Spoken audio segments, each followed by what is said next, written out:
Is the first Sunday of the week. Don't you know that because the Lord Jesus Christ has resurrected from the dead, the day of gathering for worship has changed for the church. Dati kasi Saturday yung worship service nila. But because the Lord Jesus Christ has resurrected from the dead, nilipat nila sa first day of the week. We see 20 and 1 Corinthians chapter 16. So we praise the Lord na itong araw na ito, this is special for God's people, for us believers, because every Sunday morning we celebrate the resurrection of the Lord Jesus Christ. Now, this morning we are so thankful that because the Lord Jesus Christ has resurrected from the dead, we are no longer captives of death. Yun ang sabi sa 1 Corinthians chapter 15. Because of the resurrection, the Lord Jesus Christ removed the sting of death. Death would no longer hurt us. If you are in the Lord Jesus Christ, hindi ka masasaktan ng kamatayan. Hindi ka dapat matakot sa kamatayan. Because Jesus is victorious over death. And this morning, we rejoice in that. And we hope and pray that all of us here are sure of your relationship with the Lord Jesus Christ. That is our prayer na sana you will come to know the Lord Jesus Christ this morning as we worship Him together. And so, kindly open your Bibles, please, to start with, to Acts chapter 9. Acts chapter 9. May maikling kwento ako na i-share sa inyo to start this study of God's Word. Acts chapter 9. This is the story of Saul, the persecutor of the church, his conversion. On the way to Damascus, he got an encounter with the Lord Jesus Christ. And here in Acts chapter 9, it is recorded for us. Okay? Look at verse 1. Just follow with your eyes as I read certain verses from chapter 9. Verse 1. And Saul, yet breathing out threatenings and slaughter against the disciples of the Lord, went to the high priest. He asked for letters to allow him to arrest believers and to persecute them and to bring them to Jerusalem to be bound and to be imprisoned. In short, to persecute the believers. But on the way, sabi sa verse 3, look at your Bibles, as he journeyed, he came near Damascus, and suddenly there shined round about him a light from heaven. And then he heard a voice, verse 4, saying, Saul, Saul, why persecutest thou me? And then his response, you see that in verse 5, Saul asked, Who art thou, Lord? And then Jesus revealed himself by answering, I am Jesus whom thou persecutest. It is hard for thee to kick against the pricks. And the response, you see in verse 6. And he, trembling and astonished, said, Lord, what wilt thou have me to do? There are two ways wherein God reveals himself here in this particular passage. The first way is verbally. The Lord Jesus Christ said to Saul, I am Jesus, whom thou persecutest. Verbally, narinig ni Saul. The second way, wherein Jesus revealed himself or introduced himself, was visually, through a bright light. It says in verse 3, and without him saying it, even though hindi sinabi ni Jesus, ito yung pagkakakilala ni Saul sa kanya. Jesus is the glorious one. Because of the glory of light that Saul saw in verse 3. And all of that, this verbal communication from Jesus, I am Jesus whom thou persecutest, and then this visual introduction of himself, in the light of glory, the Lord of glory, sabi sa verse 6, and Saul began to tremble, and he was amazed, he was astonished. And then he said these words, Lord, what wilt thou have me to do? I want us to consider those thoughts this morning as we would study God's Word. We would try to continue to answer the question,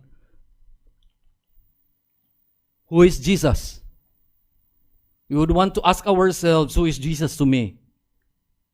And this morning, let us consider together this answer: Jesus is the glorious Lord. Jesus is the glorious Lord. Let us pray first. Father, we thank you for the wonderful opportunity once again that we can return to your word this morning, and we can study it, and we can read it, Lord, together, and we can meditate on it. Father, we thank you for the provision of your word. Through this, you have revealed yourself. Through this, we can come to know you more. Through this, we can learn more about Jesus, about his sacrificial death on the cross, about his victory over death, and his ongoing ministry in heaven, because he resurrected and he ascended back to heaven. We also have the assurance that he is preparing a place for us right now, and someday he will return again for us to take us to himself, so that, as he has even promised in John 14, so that where he is, we can join him there for eternity.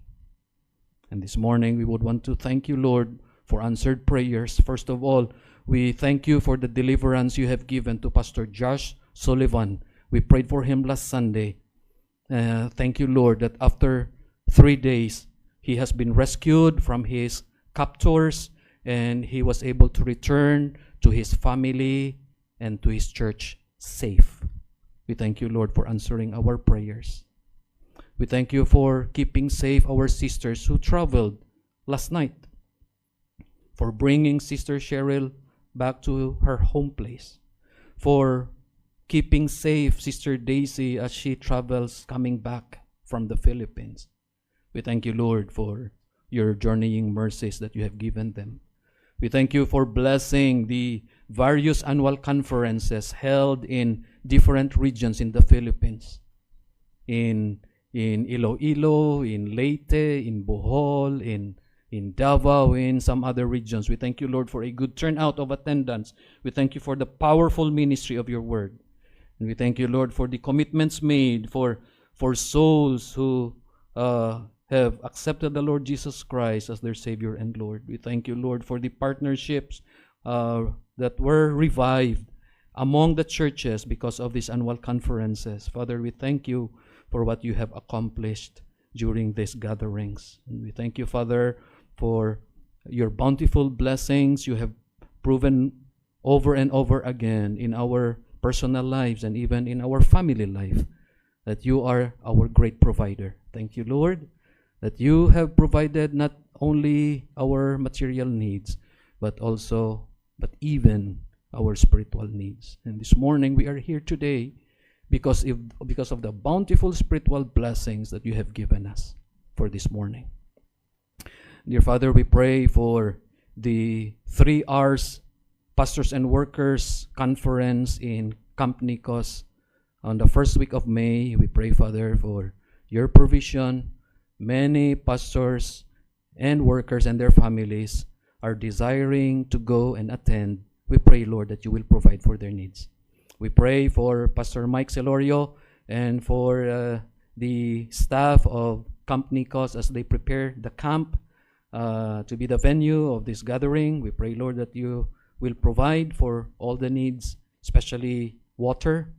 We pray that you will send rain in these next few days so that the cisterns would be full and that the campers would be able to use abundant water throughout the conference. We pray for the speakers and lecturers. Please use them, Lord, in a powerful way to encourage your workers, to empower them again as they continue to serve you, Lord. We pray that you will bless the gathering. Pray that you will use your word and even the fellowship to encourage, to comfort, your pastors and workers. Father, we pray for uh,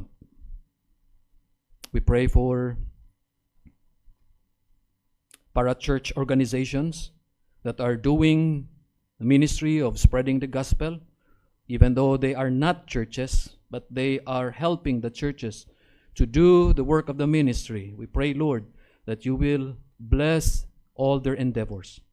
May you continue to provide for their needs. We pray for the leadership of these organizations, Lord. We pray that you will give them wisdom and discernment, what to do and where to invest the resources that you are providing, so that the work can go on and the gospel will continue to be spread, not just in a particular locality, but even throughout the world, in obedience of the Great Commission.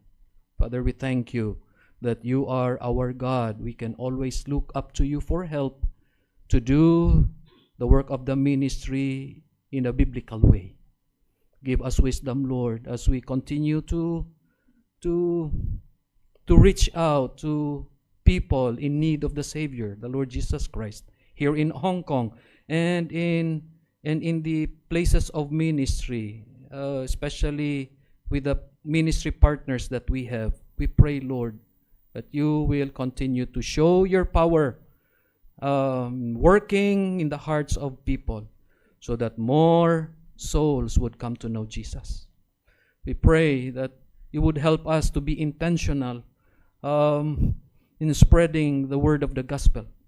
We pray that even in the simple way of distributing tracts, may you use this valuable Christian literature to reach out to people here in Hong Kong, to reach out to them with the message of the gospel. Father, this morning we pray for our families. Lord, we commit them to you today. We are going through difficult times because we know the enemy of our souls is attacking our families while we are here. We pray, Father, that you spare our families from harm, from spiritual attacks coming from Satan. We pray that our children would not listen to Satan nor to his devices, that they would not be attracted to sin or to the sinful ways of the world. Please protect our families, Lord. Our spouses, we pray that you would also take good care of them. Please remind them, Lord, and remind us of the vows that we have made to each other. Pray that you will spare our marriages. Strengthen our marriages, Lord. Strengthen the family relationships that we have with our children. We pray that you will bless our families in such a way that we would be able to reflect your goodness, your faithfulness in our lives, so that other peoples may see the difference of families that are in the Lord Jesus Christ. And so we pray for mercy. We pray for grace. Dear God, please bless our families. Remember pastors and workers who are sick, who are not feeling well, who are recovering from sickness. We may not mention them one by one this morning, but Lord, we lift them up to you. They have daily, weekly, monthly maintenance medications to take, and they need money to buy this, Lord. We pray that you will provide. They have regular checkups to go through. We pray that you will provide. Oh God, we know how difficult it is for pastors and workers to think where to get the money for the next medication or for the next checkup. Please provide. Please assure them, Lord, that you would take good care of them because they are serving you. May you work in the hearts of the church members, the churches, friends. Use them, Lord, in a powerful way to provide for the needs of these pastors and workers. And so we commit this study to you. We lift this passage to you, Lord. We pray that the Holy Spirit will enable us to understand this this portion of your word. In Jesus' name, amen. Jesus, the glorious Lord. In 1737, a man by the name of Alexander Crudens wrote a book, and he called this Crudens Concordance. Part of his book that he wrote is a section entitled Names and Titles Given to the Lord Jesus Christ. And here he said in his book that there are 198 names and titles in the Bible of the Lord Jesus Christ. Ganyan kadami ang pangalan ni Kristo Jesus sa entire Bible from Old to the New Testaments. 198 names and titles. And he began to describe the names of the Lord Jesus Christ in the Bibles. Sabi niya, one description of the name of Jesus is sometimes it is a patronym. Ibig sabihin, yung pangalan ng tatay idinudugtong. And probably you have come across his name, Jesus, son of David. Jesus, son of David. Oh. Jesus, son of Mary. Matronym. Pero patronym, yung pangalan ng tatay. Another characteristic is that sometimes the name of Jesus is a toponym. Yung lugar idinudugtong sa kanyang pangalan, Jesus of Nazareth. Sometimes the name of Jesus is a theopory, wherein the name of God is embedded into His name. At ang pangalan na Jesus, it means God saves. Galing sa pangalan na Yehoshua or Joshua, na ang ibig sabihin ay God saves. It is a theopory. He goes on, sabi niya, yung pangalan ni Jesus is unique. Where can you find a name na Alpha and Omega? I was listening to the song being sung by the April celebrants kanina, na mention ito, Alpha and Omega. In other words, Jesus is the beginning and the end. He is the beginning of the Greek alphabet. Alpha is the last of it. Omega. Ibig sabihin, the analogy is, He is eternally present. He has no beginning, He has no end. Siya yung simula. At siya yung katapusan. He is unique. His name is one of visual symbolism.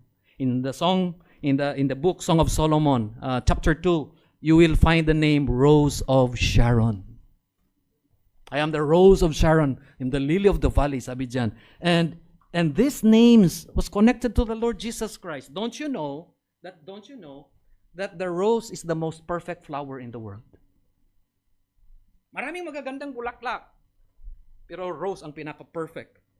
And that tells us, when Jesus said, I am the Rose of Sharon, He is perfect. The Lord Jesus Christ is perfect. But we come now to another name, which speaks of His divinity and His royalty. Hindi lang na nagre-remind ito sa atin that Jesus Christ is God. He's also King. And that name is this. He is the Lord of glory. Twice in the New Testament na mention ito.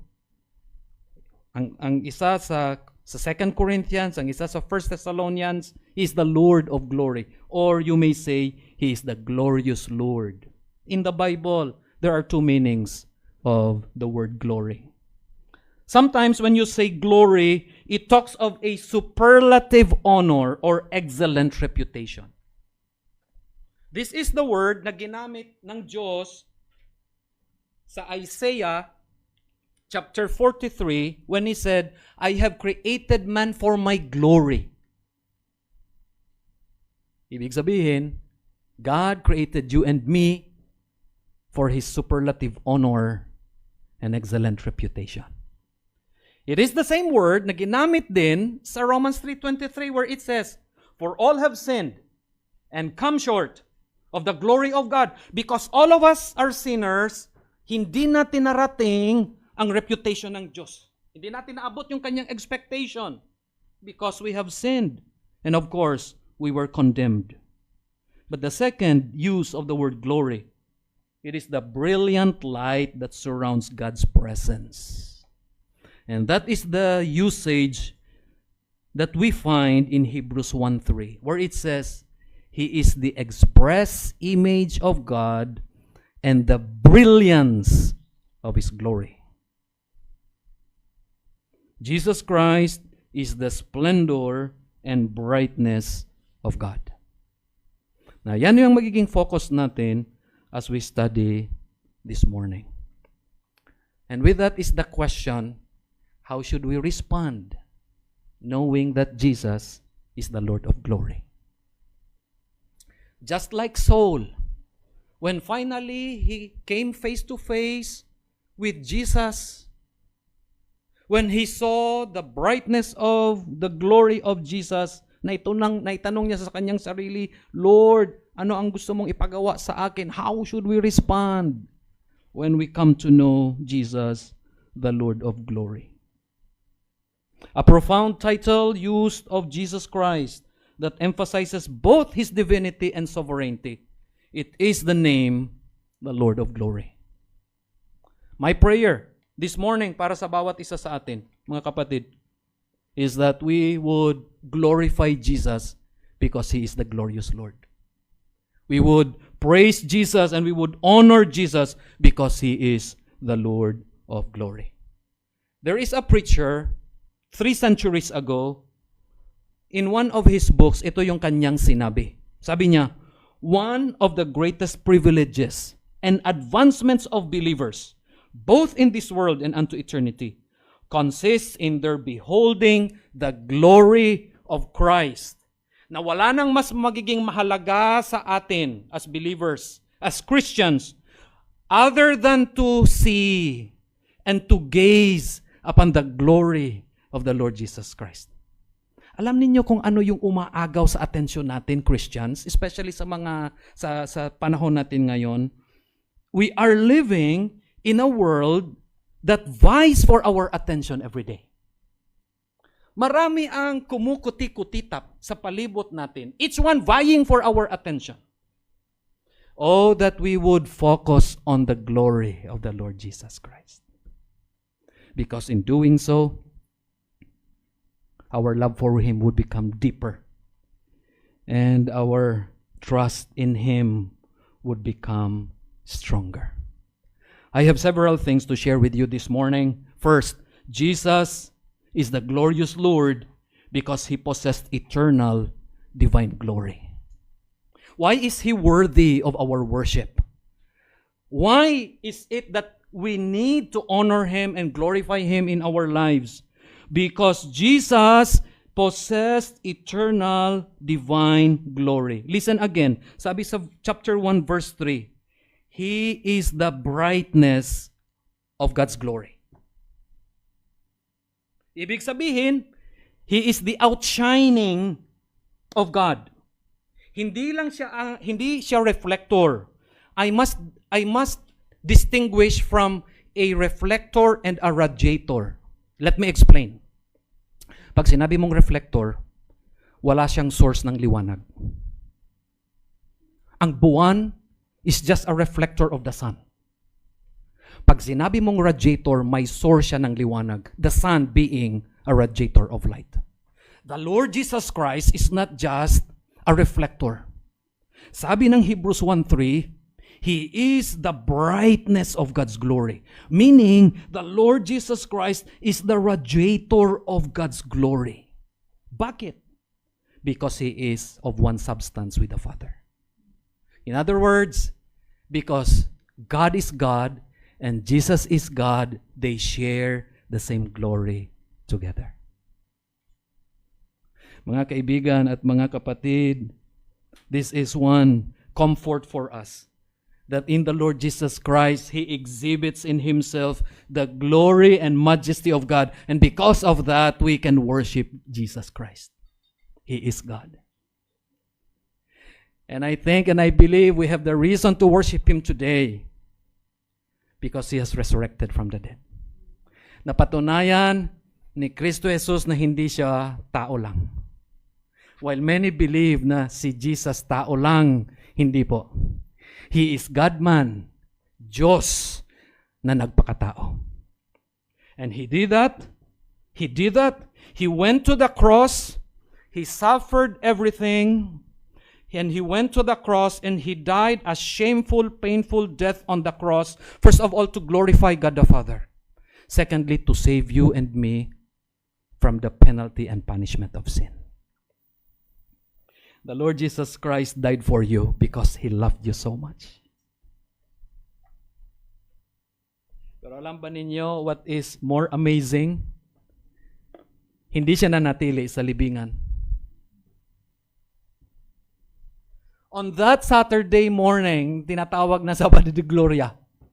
On that Saturday morning, during that first Sabbath, nung patay si Jesus, of course Sabbath, yung mga Hudyo, they were resting, but there were some people busy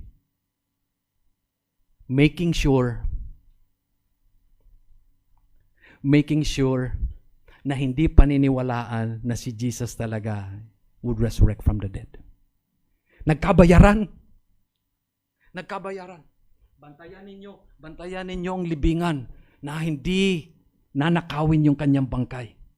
Because the last thing we want, mangyari talaga na Jesus would resurrect from the dead. But praise the Lord, sabi ng salita ng Diyos, He has risen and He has risen indeed.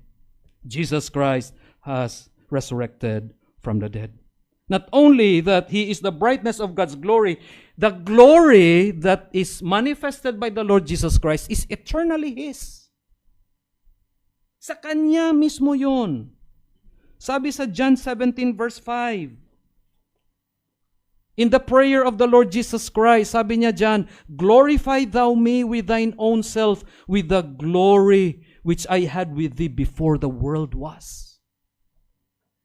Before the world and the heavens were created, this glory is already in the Lord Jesus Christ. It was eternally His. And you know what? What makes this more wonderful? It is a shared glory with the Father. Both the Son and the Father shared in this glory together. Now, siguro sasabihin ninyo, pero Pastor, tao lang si Jesus eh. There are some religious groups that believe, that teach that Jesus is just mere man. Sabi ng Diyos, Isaiah, I will not share my glory with another. But truthfully, Jesus was able to pray this prayer because Jesus is God. Totoo nga. Jehovah will not share His glory with other people, with other creation. But Jesus can pray this prayer because Jesus Himself is Jehovah. He is Lord. He is equal with God and the Father. What should be our response to that, dearly beloved brethren and friends?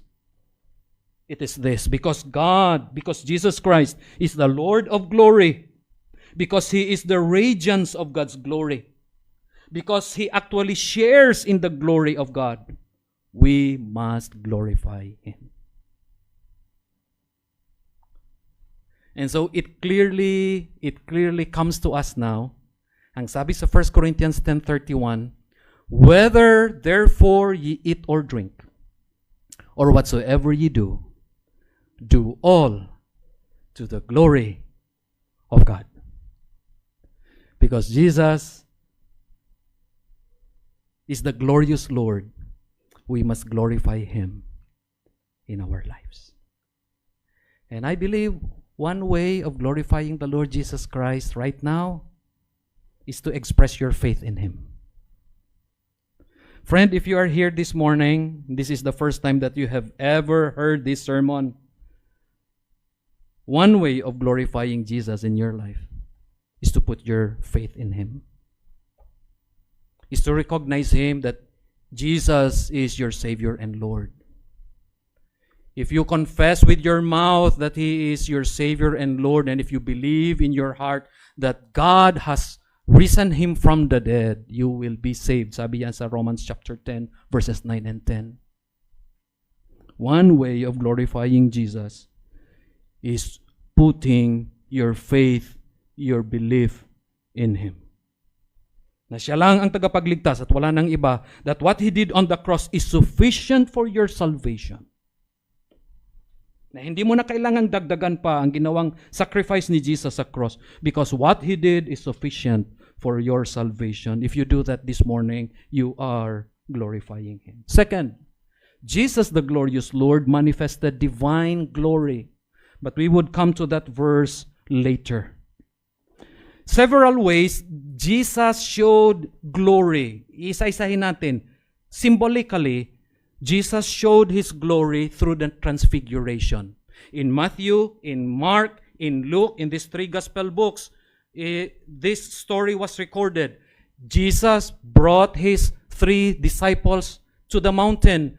Umakyat silang 4, and then all of a sudden, Jesus was surrounded by a cloud of glory. At sabi ng salita ng Diyos,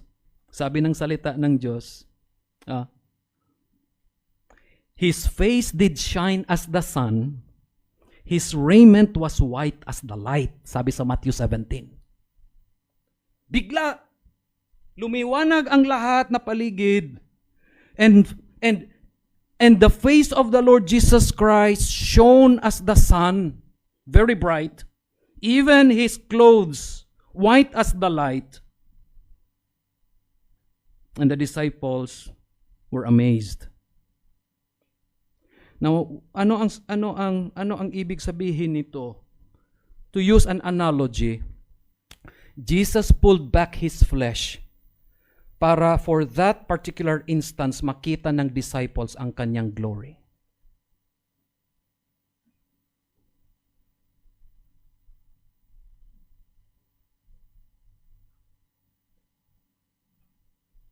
Bigla sabi ni Peter when he saw the glory of the Lord Jesus Christ, sabi ni Peter, Jesus, allow us, we will build 3 tabernacles here in this place, one for you and one for Moses and one for Elijah, because of the glory that they saw.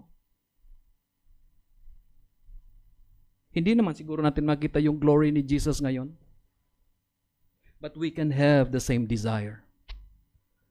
And it should be our prayer, dearly beloved. Mag-pray tayo. And we include this in our prayer. Lord, show us your glory.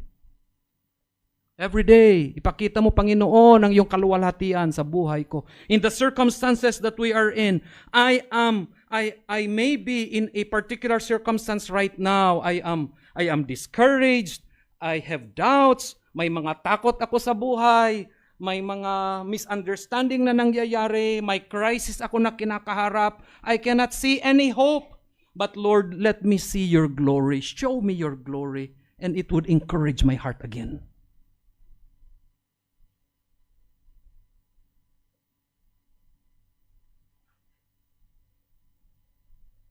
You may have a loved one who is dying, at kayo ang hinuhugutan ng lakas ngayon. You may have a family member na grabe yung financial crisis at sa'yo humihingi ng tulong ngayon. And even right now, you are so downhearted kasi hindi mo alam kung paano ka tutulong. You wanted to help pero limited yung tulong mo. And now you start to question, Lord, nasaan ka sa mga panahong ito sa buhay ko? Why don't you pray, Lord, show me your glory. Show me. Show me how amazing you are. Show me how wonderful you are. And it would encourage my heart again. Malaki siguro ang problema na kinakaharap mo. But look at the glory of Jesus Christ. It is bigger, far bigger than your problem. Have the desire to see His glory. Hindi yung glory na masyadong maliwanag, mabubulag ka, kung literal glory ang makikita mo. But the glory of the manifestation of the goodness of the Lord Jesus Christ. Sana yun ang prayer mo. Second, hindi lang symbolically, but in reality also, Jesus showed the glory through His miracles. Remember, in John chapter 2, verse 11, on the first miracle performed by the Lord Jesus Christ, turning water into wine, sabi sa verse 11, John chapter 2, and Jesus manifested forth His glory. Saan ka nakakita na ordinaryong tubig naging alak? Para hindi mapahiya yung mag-asawa. Kasi sa kultura nila, yung reception ng kasal, 1 week. Mabuti sa atin, kalahating araw lang. 2 oras lang. Sa kanila, 1 week.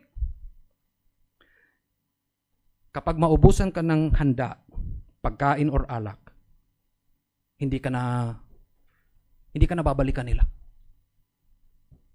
You will be the talk of the town. Tama ba yan? Lilibakin ka nila? Libak din yun. Hindi, libak. Ano yun? Nasa Tagalog, ano yun? Ichichismis ka nila. Ichichismis ka nila. Ichichismis ka nila na hindi ka magandang host kasi nagkulang ang pagkain. Kasi nagkulang ang alak. Jesus saw the situation. Mapapahiya yung mag-asawa. And so He turned water into wine. Anong sabi ng coordinator? Ito yung the best na alak. Bakit ngayon lang ito ni-serve?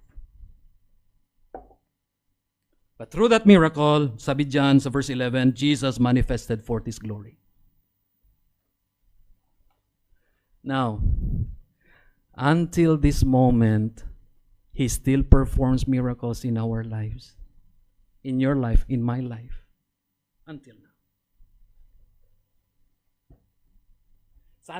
Sana hindi natin ma-miss yun. Sana ma-recognize natin na ang lahat ng ginagawa ni Kristo Jesus sa atin, makilala natin as miracles. Pinagaling ka ng Diyos, it is a miracle. He has provided for you, it is a miracle. Ibinalik ka ng Diyos sa kanyang sarili. Dati lumayo ka sa kanya, nag-backslide ka. Dumating ang panahon na magulong-magulo buhay mo, and yet ibinalik ka ng Diyos sa kanya. It is a miracle. Until now, He performs miracles. Until now. And He shows His glory every time He performs miracles in your life and in my life. And so it is but proper that we include this in our prayers. Lord, manifest your glory in our lives and through our lives. So that every time na makita natin ano ang ginawa ng Diyos sa buhay natin, every time na makita ng ibang tao what God has done in our lives, they would glorify God.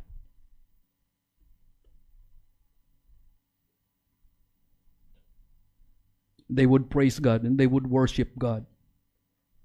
Because truly God is powerful and good and faithful in the lives of His people. Symbolically, in reality, morally, the Lord Jesus Christ showed His glory. 1 Peter 2:22, He showed it through a holy, spotless life. Ipinakita niya yung tinatawag na moral glory. Sabi sa 1 Peter 2, who did no sin, describing Jesus Christ, sabi ni Peter, who did no sin, neither was guile found in His mouth, who when He was reviled not again. When He suffered, He threatened not, but committed Himself to Him that judgeth righteously. Pinahirapan si Jesus Christ, grabe na parusa ang pinagdaanan niya, binunot ang kanyang balbas, nilagyan ng koronang tinik, nilatigo, He did not do anything. He didn't sin. Sabi ng isang tao, ang pagmumura daw, it is the lazy way of expressing emotion. Napukpok mo yung yung hinlalaki mo. It presents a lazy way of expressing your emotion. Nasaktan ka. Minsan nagmumura kapag The Lord Jesus Christ didn't do that.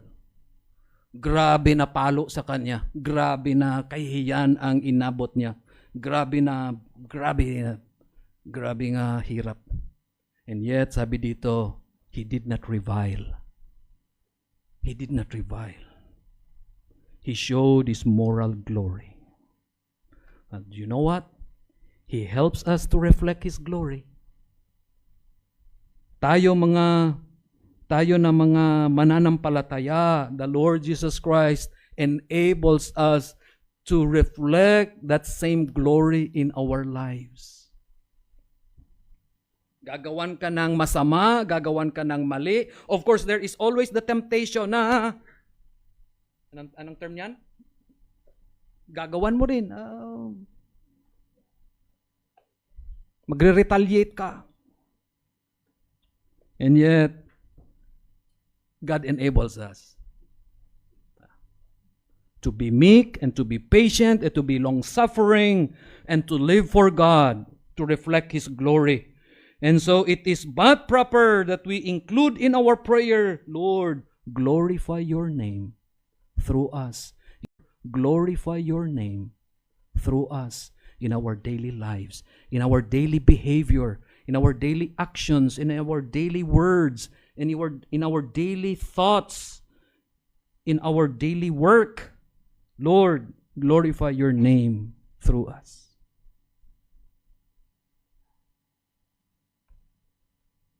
But the fourth way that the Lord Jesus Christ showed His glory is intrinsically. Through His nature, through His life. In Exodus chapter 33, Moses requested God that he be shown His glory. Lord, show me your glory. Pakita mo. Pero sabi ng Diyos sa kanya, Moses, I cannot do that. You will die if you will see my glory. But this is what I will do. Sabi niya, I will place you in a cleft of the rock. I will cover you with my hand, and as I pass by, hindi mo makikita yung harap na glory ko. You will just see my back glory, and I will protect you. But let us turn our Bibles to Exodus 34. Kasi instead of that bright light of glory na ipapakita ng Diyos, iba yung ipinakita ng Diyos kay Moses. Exodus 34, please. If you have your Bibles with you. Verses 6 and 7. I want us to read this together. This is very beautiful verses. These are beautiful verses. Exodus 34, 6 and 7. Okay. Ready? Begin. And the Lord passed by before him and proclaimed, the Lord God, merciful and gracious, long-suffering and abundant in goodness and truth, keeping mercy for thousands, forgiving iniquity and transgression and sin, and that will by no means clear the guilty, visiting the iniquity of the fathers upon the children, and upon the children's children, unto the third and to the... Hindi nga nakita ni Moses ang glory, ang liwanag ng Diyos. Ipinakita ng Diyos sa kanyang katangian. Look at this. The Lord passed by him, and what Moses saw was the mercy and grace and long-suffering and goodness and faithfulness of God. Verse 7. God keeps mercy for thousands. God forgives iniquity and transgression and sin. But He will not clear the guilty. So paano ipinakita ni Kristo Jesus itong katangian ng Diyos? First, He displayed God's righteousness. Alam ba ninyo, hanggang ngayon, God will not clear the guilty. Ikaw, ako, nagkasala tayo against sa Diyos. He will not clear the guilty. Guilty tayo ng kasalanan. He will not clear the guilty. Sisingilin tayo ng Diyos sa ating pagkakasala sa Kanya. Sabi sa Romans 6:23, for the wages of sin is death. Bayad ng kasalanan, kamatayan. But Jesus showed God's righteousness. In what way? In what way? He took upon Himself the condemnation and the punishment of sin na supposedly para sa atin. Alam nyo, ikaw sana at ako ang dapat mamatay doon sa krus sa Kalbaryo. Ikaw, ako. Kasi tayong nagkasala. Si Jesus walang kasalanan.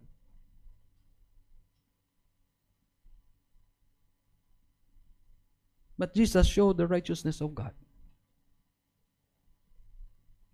Kinuha niya isa-isa yung kasalanan ng sanlibutan and He placed it on His body and He died on the cross willingly para sa atin lahat.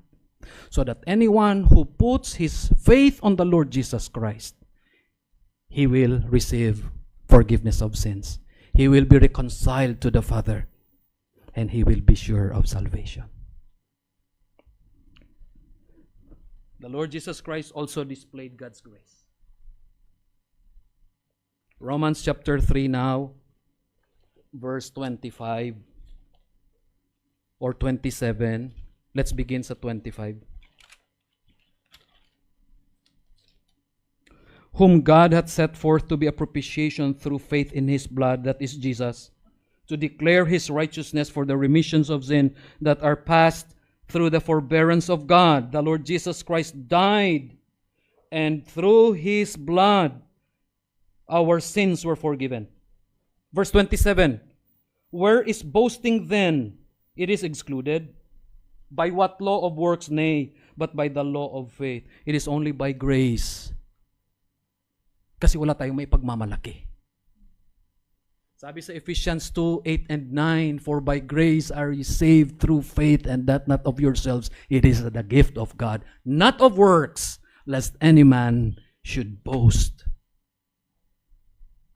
Jesus displayed God's grace. We don't deserve this. We don't deserve heaven. Nagrebelde tayo sa Diyos. But He displayed God's grace. And we became recipients of His grace. Not only that, because today is Resurrection Sunday, Jesus also displayed the validation of God. I like this, Acts chapter 3, verse 13. Sabi diyan, tinanggap ng Diyos ang sacrifice ng kanyang anak na si Kristo Jesus. Acts 3:13, the God of Abraham and of Isaac and of Jacob, the God of our fathers, hath glorified His Son Jesus, whom ye delivered up and denied Him in the presence of Pilate when he was determined to let Him go. God validated the sacrifice of the Lord Jesus Christ. Jesus was raised by the Father's glory. Yes, namatay siya, inilibing, but after 3 days, He rose from the dead. Jesus was raised by the Father's glory. Romans 6:4. Jesus ascended and was received up in glory. 1 Timothy 3:16. Jesus will return in glory. Matthew 26:27. Pero sabi din sa 1 Peter 5, we will be partakers of that glory. We will receive a crown of glory from the Lord Jesus Christ. And so because Jesus is the Lord of glory, because He demonstrated God's glory both in His life and work, we must reflect His glory in our daily lives. Sana araw-araw makikita ng mga tao ang beauty ni Jesus Christ sa mga buhay natin. Not only that people also will see our faith and hope growing because we are in the Lord Jesus Christ. 1 Peter 1:21 says, who by Him do believe in God that raised Him up from the dead and gave Him glory, that your faith and hope might be in God. I want to end this study by making mention of a song. This song was written by Helen Howarth Lemmel. Yung first stanza, ito yung words niya. Siguro familiar kayo nito. O soul, are you weary and troubled? No light in the darkness you see. There's light for a look at the Savior, and life more abundant and free. Alam ninyo. Ito yung chorus. Turn your eyes upon Jesus, look full in His wonderful face, and the things of earth will grow strangely dim in the light of His glory and grace. Sabi natin kanina, dito sa mundo, marami ang mga bagay na nag-aagawan ng atensyon natin. Kinukuha ang atensyon natin. Pero alam ninyo, paano tayo makakaiwas na hindi maagaw yung atensyon natin na para sa Panginoon? Turn your eyes upon Jesus. Turn your eyes. And you will see the things of earth, didilim, na hindi na niya makukuha yung atensyon natin. We will be focused in the light of the glory and grace of the Lord Jesus Christ, who died for us, who was dead, who was buried, who rose again para sa bawat isa sa atin.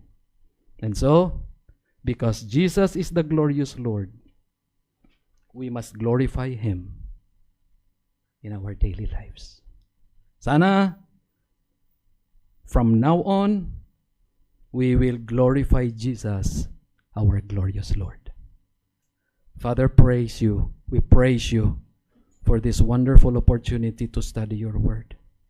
We praise you, Father, that you have revealed to us your Son, the Lord Jesus Christ, in His glory.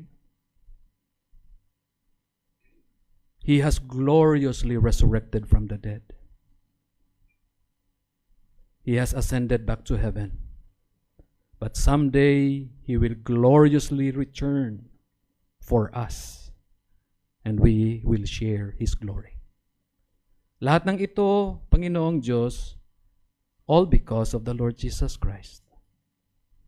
Our desire, our prayer would be similar to that of Saul when he said, "What do you want me to do, O Lord?" Impress these words into our hearts and minds. There may be some of us here hindi pa nakakilala kay Kristo Jesus. The first thing that they could do is to trust Jesus as their Savior and Lord. We have believers here also, dear Father, who are discouraged, downhearted, whose faith are failing. Oh, may they see once again the glorious Lord that would encourage their hearts to continue to serve and follow Jesus. Thank you for your word today. In Jesus' name.